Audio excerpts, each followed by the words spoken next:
mujj bi ci xibaaru digg bëccëg gi mi ngoog gis-gis tey ji liñ ci waxtaane moo di relation diggante agent force de sécurité ak citoyen bi ana lu war a doon responsabilité ci kenn ku ca nekk li tax ñu koy waxtaane nag mooy li am bu yàggul dox ci diggante ab ancien ministre de la république mu di Aminata Lô Dieng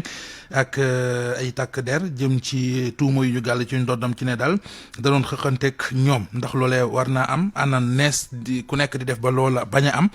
bu amee nuñ ca war a taxawee moom la ñuy waxtaanee daanaka ak yéen ci gis-gis ci rajo Futur Média am ci waxtaan wi Cheikhna Keita ancien commissaire de police monsieur le commissaire maa ngi lay nuyu. maa ngi lay fay sëñ bi. Babacar Ba président forum du justiciable moom it mi ngi ci waxtaan wi Babacar maa ngi lay nuyu. maa ngi lay fay Mouhamed. commissaire Cheikhna Keita bala ñuy sori ñu leeral benn ponk ngir mën a sori ci waxtaan wi mooy dañuy dégg baatub outrage à agent mooy lan. outrage mooy nga am jëfin bu tegginuwul boo jëmale ci ki nga xam ni yoon daf ko tànn ba noppi jox ko ay qualité wu mu représenté réew mi représenté police représenté réew mi lu tegginuwul mën na doon geste mën na doon wax nga wax dara li nga xam ni dafa tegginuwul nga jëmale ko ci nit ki nga xam ni mission la taxaw ci sa kanam loolu mooy outrage à agent. lan moo war a doon ci sa gis-gis relation mu di diggante takk der bi su ma nee takk der nag bàyyiwuma kenn koo xamante ne ji ndawal buur nga ci domaine boobu noonu ak doomu aadama bi nga xamante ne ji mu ab civil la lu war a doon seen relation ngir dëkkin wi neex. waaw ba diggante ki nga xam ni dañ ko jox mission tànn ko tàggat ko defal ko benn qualité ni que lii mooy sa liggéey yaay représenté réew mi fii yaa yore baatu réew mi fii yaa yore doole réew mi yaa war a veiller ce que yoon ñu respecté que yaa war a veiller ñu doxal yoon kooku dafa di nit ku particulier ki nga xam ni li muy def dafay appliqué wu ci nit ñi nga xam ni kooku dafa war a xam ni yoon rek la muy citoyen bi nga xam ni yoon dañ ko war a contrôler te yoon dafa war a dal ci comme su fekkee ni juum na dafa war a respecté yoon fu fekkee ni dara amul diggante ñaar ñooñu responsabilité moo fi dox parce que lu tax responsable moo fi dox c'est parce que ku ci nekk fi nga taxaw dafa am particularité ñoom ñëpp ci situation wu tension la ñuy dund ki nga xam ni dafay contrôler dafay nekk ci situation war a wax nit ki dara defloo ko dara ki ñuy contrôler dafay nekk ci situation yi ñu war kat ni yoon lii la wax defal nii indi sa ay kayit ma contrôle la situation par force mu am tension donc sago ak responsabilité moo war a tax ku nekk si ñoom mën ci génn alkaati bi war a mën a taxaw wala gendarme bi wala keneen ki nga xam ne day contrôler wala mën a taxaw am taxawin bi nga xam ni day respecté ki nga xam ni moom la jàkkaar lool da koy jox gëddëm jox ko cëram en tant que citoyen en tant que doomu aadama que lay tamit xam ni alkaati bi d'abord doomu aadama la daf ko war respecté loolu moo indi terme outrage boobu ngay wax parce que di nga outragé sax ku solul tenue mais daf ko respecté parce que yi tamit kooku dafa am mission bu muy dox mission boobu ci yow lay appliqué wu da nga ko war a nangute googu nag mooy difficulté doomu aadama bi nga xam ne naturellement nit daf koy am tout le temps su gisee situation xam doomu aadama moo taxaw ci kanamam pour ni que da nga war a def li wala war a def luy rek dafay am jafe-jafe pour nangu ko mais loolu dañu war a dellu soit suñu xel ku nekk xam ni yoon il faut que mu des il faut mu nekk yoon. commissaire Cheikhna Keita dinaa ñëwaat ci yow soo ma ko permettre ma dem ci Boubacar Ba Boubacar ni ma ko waxee auditeurs yi sànq yaay président forum du justiciable laaj bi li may njëkkee mooy ci sa gis-gis lu war a doon relation diggante kii takk der ak ki nga xamante ne ji mooy citoyen ordinaire bon mooy ki nga xam ne civil la pour mu gën a yaatu. waaw Mohamed gis nga relation bi entre ñi nga xam te ñoom ñooy les forces de sécurité muy ñi nga xam ni ñëpp dañuy takk der relation bi ak ñi nga xam te moom mooy les citoyens Mohamed relation bi warul nekk leen lu dul relation bu ñu basé sur le respect mutuel mu nekk relation boo xam te déjà sax relation boobu boo xoolee Mohamed c'est-à-dire loi bi daf ko encadré donc muy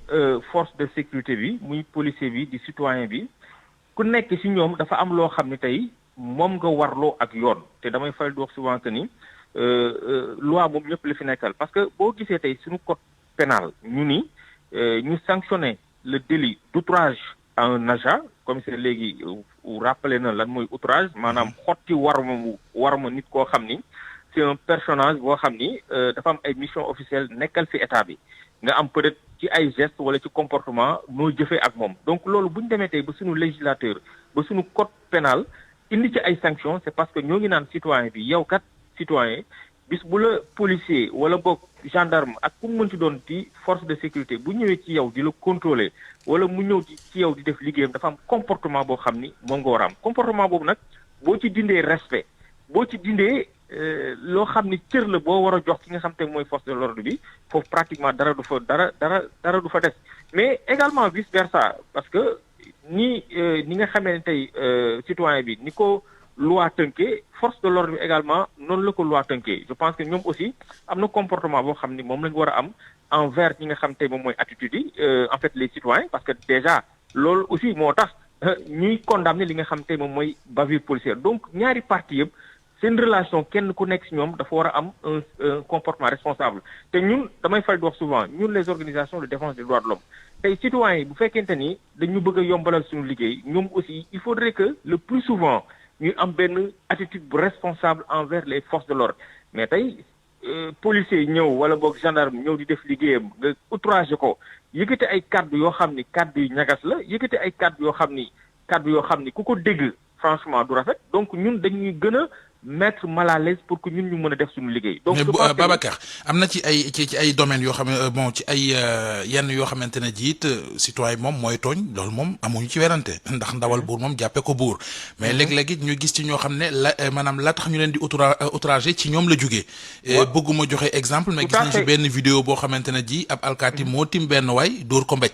xawma lu mu ko wax xawma lu mu ko def mais rafetul ci gis-gis. nga def ko loolu jot nga jikkoom toroxal nga ko. bu fekkente daa mel ne yow après leneen lay jur. tout à fait li nga wax noonu dama ci d'accord ak yow déjà vidéo boobu ñun biñ ci jotee je pense que ni defoon nañ communiqué génnoon nañ ci à l'époque maa ngi koy fàttaliku ki fi nekkoon ministre de l'intérieur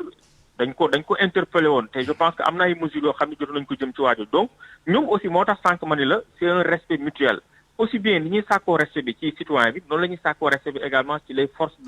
de l'ordre parce que ñoom ils sont très bien formés quoi que l'on puisse dire Sénégal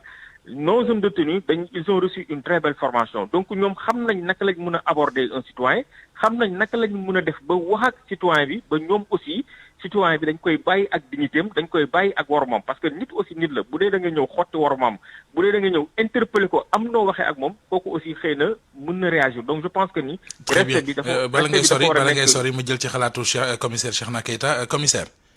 waaw dégg nga ni ko Boubacar Ba waxee ki nga xam ne yoon a ko fi teg. citoyen bi da ko war a jàppe yoon maanaam ndawal buur mais moom mi fi yoon tegit war naa xam ne buur a ko fi teg mu taxawaayu buur maanaam yenn yi nga xamante ne ko tey ku ko ci dégg xeeb ko ca wala ñu naan nu mu ko mën a defee wala waru ko loolu it maanaam da koo war di moytu. loolu dañ ko mooñaale képp kuy sol tenue ba noppi yore doole yoon di doxal yoon dañ leen ko mooñaale évidemment exemple bi Boubacar joxe tout à l'heure ci alkaati bu tiimwaa ji dóor ko pour ouvrir la voie ci outrage sori na trop il faut ñu nangu ni alkaati yi ci seen nekk nit dañuy nekk ay ñuy juum quelquefois effectivement ba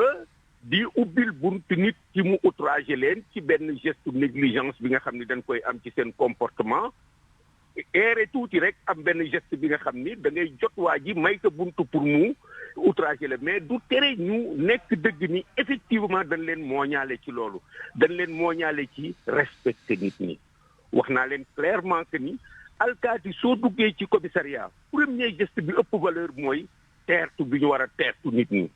kanam gu leer ak loo soxla looy wut koy seet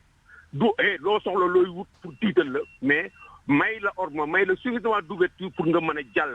astamaak nag léegi soo nekkee ci situation de contrôle alkaati bi wala gendarme bi wala keneen war na la dalal sa xel te xam ni situation de tension la jëm ak yow daf lay laaj nga tontu ko daf lay laaj ay explication nga jox ko daf lay laaj ay pièces nga jox ko situation boobu yow da ngay subir ça veut dire que loolu day dal sa kaw dafa diis que nit war a nekk fii di nangu te fekk yoonam fi feneen la jëmoon loolu alkaati bi daf ko war a sóoraale da koy wax moo tax alkaati yi ak gendarme yi ñëpp tout le temps de manière générale ci seen formation moo ñaale nañ leen loolu ba mu dëgër bu yàgg te dañ koy continuer mais en plus de ça situation bu ñëw suñu yeewoo suba balaa ñuy génn dinañ leen ni moytu leen lii événement bi ni ngeen di defee revue de presse di seet lan moo ci nekk dinañu càmbar événement yi nga xam ne moo am seet lan lañ ci jukkee pour dugal ko ci briefing bi pour yedd leen yóbbu leen nu mu koy waxee ci encore yëpp leen balaa ñuy dem suñu demee ba dellu si tamit dinañ leen yebbi mooy débriefing wax ak ñoom ci li nga xam ne moom moo xew ci terrain bi wax ak ñoom ci li nga xam ne moom la ñuy yóbbuwaat ëllëg alkaati yi noonu la ñuy demee mais du tere yi tamit nag ñu reconnaître qu'effectivement il leur faut ajouter il faut ñu yokkaat encore yokkaat xarañ yokkaat mën-mën ñi ngi leen encadré te il faut ñu gën a bàyyi seen xel ci ni effectivement citoyen bi dafa am ay droit dañ ko war respecter. Très bien commissaire Cheikhna Keita maa ngi lay gërëm bu baax. Merci beaucoup Babacar Ba. waaw maa ngi jéggalu sànq ba léegi Boubacar Ba laa wax mais c'est Babacar Ba président du forum du justiciable jërëjëf Aliou ma bàyyi la nga daaneel. waaw en fait li ma bëggoon wax mooy Mohamed.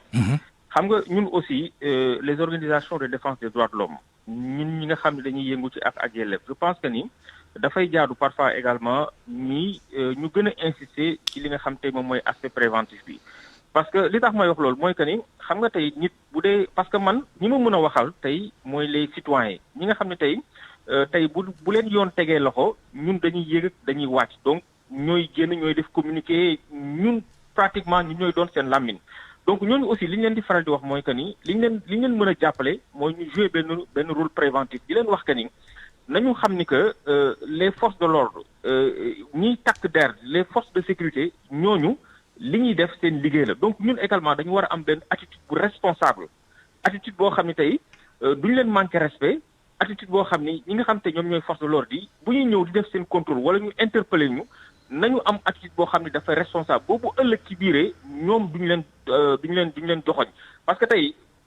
sànq maa ngi koy wax ci nasaraan parce que dossier bu xësee ba àgg tribunal juge bi dafay def liggéeyam parce que bu ñu ne la outrage boo demee ci code pénal dafa am ay sanctions yoo xam ne dañ ko prévoir donc juge bi mënul def leen lu dul appliquer li nga xam tey moom mooy yoon donc citoyen dañu gën a am attitude bi responsable mais également ñi nga xam tey ñoom ñooy takk der yi commissaire Keita wax na ko léegi ay nit lañ dañuy juum mais aussi ñoom ils n'ont pas droit à l'erreur am nañ une très belle formation bu leen di may tey devant n'importe quelle situation dinañ mën a am retenue mën a waxtaan ak nit ki mën a jëflanteel ak nit ki ba pare te duñu xoot li nga xam te moom mooy war moom. muy au-delà de ça aussi corps de métier boo gis. am na ca ñuy gàmm am na ci ñoo xam ne dañuy ras dem loolu moom duñ la ko. xam nga tey moom laa gis nga tey ñun bokk nañ au niveau international li ñuy solliciter ci ay forces de l'ordre donc je pense que ni tey parce que dañu am force de l'ordre yoo xam dañu exemplaire xëy na loolu moo tax Nations Unies ak yenn missions yi ñu ñuy solliciter mais nañu jàpp que ni rek ñun nous sommes tous des Sénégalais duñu ay noon duñu ay ennemis force de l'ordre yi ils ne sont pas en fait en marge de la société ci askan bi lañ bokk donc je pense que ni bu ñu joxantee un respect mutuel problème yu bëri dinañ ko mën a mais doole ci ne ñu bëri ci askan wi respecté nañu takk der da ngay dégg sax ñu naan la ñeme yàlla ragal alkaati loolu dama koy dëggal donc xam nañu bu baax a baax ci lu takk der mais du ñàkk nag ñoo xam allez-y takk der rek la ñuy ragal Mohamed loolu moom je pense que ni quoi que l'on puisse dire aussi les Sénégalais dans leur écrasante majorité wax dëgg yàlla jox nañ cër ñi nga xam ne ñoom ñooy takk der je pense nag loolu mooy erreur bi dañ leen war a respecté mais ragal bi mën naa ñàkk waaw loolu dëgg la jërëjëf Babacar Ba maa ngi lay gërëm bu baax a baax Babacar maa ngi gërëm it Cheikhna Keita gërëm leen ci ànd bi ak rajo Futur Média mu ne woon gis-gis ne woon xibaaru digg bëccëg gi ne woon Mamadou Mohamed Ndiaye ci kaddu gi ne woon Aliou Ba ci machine bi réalisation Alaaji Ndiogu Diène régisseur d'antenne pod service digital Maysa nu mu sant Maysa Mbaye kër gi daa bari Maysa nag Maysa Mbaye wala comme ça ma préciser ko mbeng laa naroon wax maa ngi lay gërëm bu baax a baax Maysa gërëm li